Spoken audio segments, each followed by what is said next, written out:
আসসালামু আলাইকুম সুপ্রিয় দর্শক সবাই কেমন আছেন। চলে আসলাম আজ 18 জুলাই শনিবার 2026 এইমাত্র পাওয়া নিম্নচাপ ঘূর্ণিঝড় বন্যা এবং আবহাওয়ার খুবই গুরুত্বপূর্ণ সংবাদ নিয়ে। আবারও বাংলার আবহাওয়ায় শুরু হতে যাচ্ছে বিরাট বড় পরিবর্তন। আগামী 22-23 তারিখের মধ্যে বঙ্গোপসাগরে সৃষ্টি হতে পারে মৌসুমী লঘুচাপ, আঘাত আনতে পারে দুই বাংলার উপকূলীয় অঞ্চলে। আবারও জেলায় জেলায় শুরু হতে পারে ভারী থেকে অতি ভারী বৃষ্টিপাত।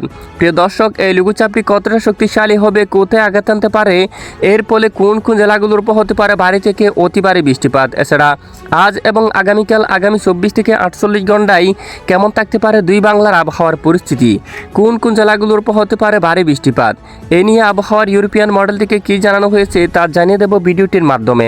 জানতে হলে ভিডিওটি না টেনে শেষ পর্যন্ত দেখবেন। ভালো লাগলে লাইক করে চ্যানেলটি সাবস্ক্রাইব করে পাশের বেল বাটনে ক্লিক করে রাখবেন।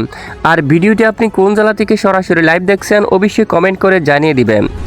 প্রিয় দর্শক, সরাসরি চলে আসলাম এই মুহূর্তে উপগ্রহ রাডার স্যাটেলাইট ইমেজের উপর। বর্তমান দেশের আকাশের পরিস্থিতি দেখা যাচ্ছে। দেশের উপর সক্রিয় রয়েছে মেঘবৃষ্টি। ইতিমধ্যে ঢাকা, খুলনা, বরিশাল এবং চট্টগ্রাম বিভাগের উপর মেঘমালা রয়েছে এবং বেশ কিছু অঞ্চলের রোদের দেখাও কিন্তু মিলতেছে। খুলনা, বরিশাল বিভাগের কিছু এলাকায় মেঘলা, আবার কিছু এলাকায় একদম রোদ থাকতে পারে। ঢাকা বিভাগের অধিকাংশ এলাকায় আকাশ আংশিক মেঘলা সহ পরিষ্কার, কিছু কিছু এলাকায় রোদের দেখা মিলছে অলরেডি।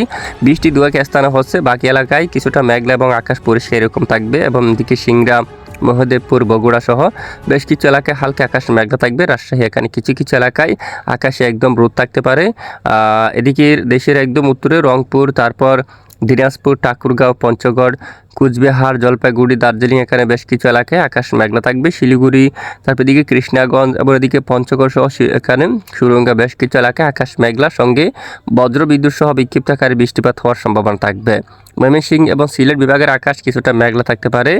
আর এদিকে ভারতের পশ্চিমবঙ্গের আকাশ প্রায় আংশিক মেঘলা সহ পরিষ্কার থাকার সম্ভাবনা রয়েছে। তো চলে যাচ্ছে আমরা মেঘ বৃষ্টির আবহাওয়ার আপডেটে। ইতিমধ্যে বিশেষ করে দেখতে পাচ্ছি আজ শনিবার 18 জুলাই দেশের বেশ কিছু এলাকায় আকাশ মেঘলা থাকতে পারে। উত্তরবঙ্গের জেলাগুলোর উপর বজ্রসহ বৃষ্টিপাত হতে পারে। একদম উত্তরে বিশেষ করে শিলিগুড়ির দিকে, শিলিগুড়ি, তারপর ধূপগুড়ি এবং এদিকে বিশেষ করে জলপাইগুড়ি, উদলাবাড়ি, এই অঞ্চলে ব্যাপক আকারে মাঝারি থেকে একেবারে ভারী বৃষ্টিপাত হওয়ার সম্ভাবনা থাকবে। রংপুর, রাজশাহী, ময়মনসিংহ, সিলেট সহ দেশের বেশ কিছু এলাকায় আকাশ মেঘলা থাকার সম্ভাবনা রয়েছে।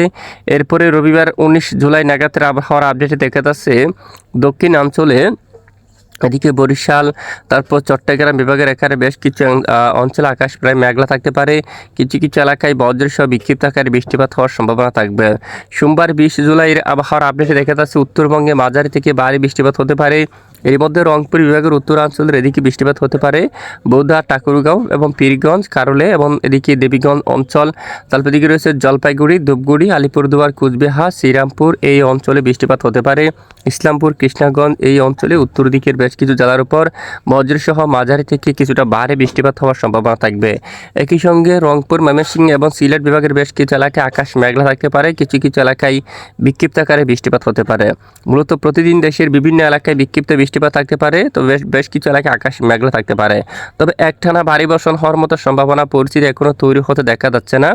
এবং মঙ্গলবার 21 জুলাই নাগাদ বিশেষ করে মেঘালয় অঞ্চল সহ এদিকে বাংলাদেশের দক্ষিণাঞ্চলে কিছু জেলায় বৃষ্টিপাত হতে পারে। এদিকে বিশেষ করে মাদারীপুর, লোহাগাড়া, এই অঞ্চলে মকসুদপুর, শিবচর, তারপর রয়েছে এদিকে গুরুনাদি, এদিকে রয়েছে নড়াইল, অভয়নগর, খুলনা, এই অঞ্চলে বৃষ্টিপাত হতে পারে। শ্রীকান্তাপুর, সাতক্ষীরা, শিবনগর, এই অঞ্চলের দিকেও মাঝারি থেকে কিছুটা ভারী বৃষ্টিপাত হতে পারে। লংগদু, রাঙ্গামাটি, বিলাইচড়ি, রাজস্থলী, রোয়াঙ্গাচড়ি সহ সাতকানিয়া, এই অঞ্চলে, তারপর এখানে আর বেশ কিছু এলাকায় বজ্রবিদ্যুৎ সহ হালকা থেকে মাঝারি ধরনের বৃষ্টিপাত হওয়ার সম্ভাবনা থাকবে। এরপরে এদিকে যদি আমরা একটু দেখি, বিশেষ করে দেখুন বুধবার 22 জুলাই নাগাদ একেবারে দেখুন দক্ষিণ বঙ্গোপসাগরে সক্রিয় হয়ে উঠতে পারে মৌসুমী লঘুচাপ। এদিকে উপকূলবর্তী জেলাগুলোর পর নতুন করে আবার বৃষ্টিপাত শুরু হওয়ার সম্ভাবনা থাকবে। দফায় দফায় হালকা মাঝারি ধরনের ফিরোজপুর, মঠবাড়িয়া, তারপর শিবনগর, মংলা, তারপর এদিকে বিশেষ করে পত্রঘাটা, কলাপাড়া অঞ্চল সহ এদিকে বিশেষ করে চট্টগ্রাম এবং ফটিকছড়ি সহ এবং এদিকে মানিকছড়ি বেশ কিছু এলাকায় হালকা থেকে মাঝারি বজ্রসহ ভারী বৃষ্টিপাত হওয়ার সম্ভাবনা থাকবে। বৃহস্পতিবার 23 তারিখ এবং এরপরে শুক্রবার 24 তারিখ নাগাদ এদিকে পশ্চিমবঙ্গের বেশিরভাগ এলাকায় বৃষ্টিপাত হতে পারে। হালদিয়া, কোনটাই, তারপর এখানে নামখানা অঞ্চল, এদিকে বিশেষ করে দেখুন জিয়ানগর, মাজিলপুর, গোচাবা, শিবনগর, মংলা এবং শ্রীকান্তাপুর এই সকল জেলাগুলোর পর মাঝারি থেকে আবারও ভারী বৃষ্টিপাত হওয়ার সম্ভাবনা দেখা যাচ্ছে। একই সঙ্গে একেবারে দক্ষিণাঞ্চল টেকনাফ, কক্সবাজার, উখিয়া, চেনমাটি, মহেশখালী সহ বেশ কিছু এলাকায় দফায় দফায় মাঝারি থেকে বজ্রসহ ভারী বৃষ্টিপাত হওয়ার কিছুটা সম্ভাবনা দেখা যাচ্ছে। রবিবার 26 জুলাই নাগাদ চট্টগ্রাম বিভাগের অধিকাংশ এলাকায়, সেনবাগ, মতিরহাট, বরিশাল, পিরোজপুর, মাঠবাড়িয়া, লালমোহন, ঝালকাঠি, পটুয়াখালী, চট্টগ্রাম, কক্সবাজার, এদিকে বিশেষ করে রাঙ্গামাটি, বিলাইছড়ি, তারপর লংগদু, রাজস্থলী, রোয়াঙ্গাছড়ি সহ এই সকল স্থানে মাঝারি থেকে ভারী বৃষ্টিপাত হওয়ার সম্ভাবনা থাকবে। দেখুন এ হচ্ছে মূলত বৃষ্টিপাতের পূর্বাভাস। এরপরে নতুন আবহাওয়ার পরিবর্তন আসলে অবশ্যই জানানো হবে, সাথে থাকবেন। এতক্ষণ আমাদের সাথে থাকার জন্য ধন্যবাদ।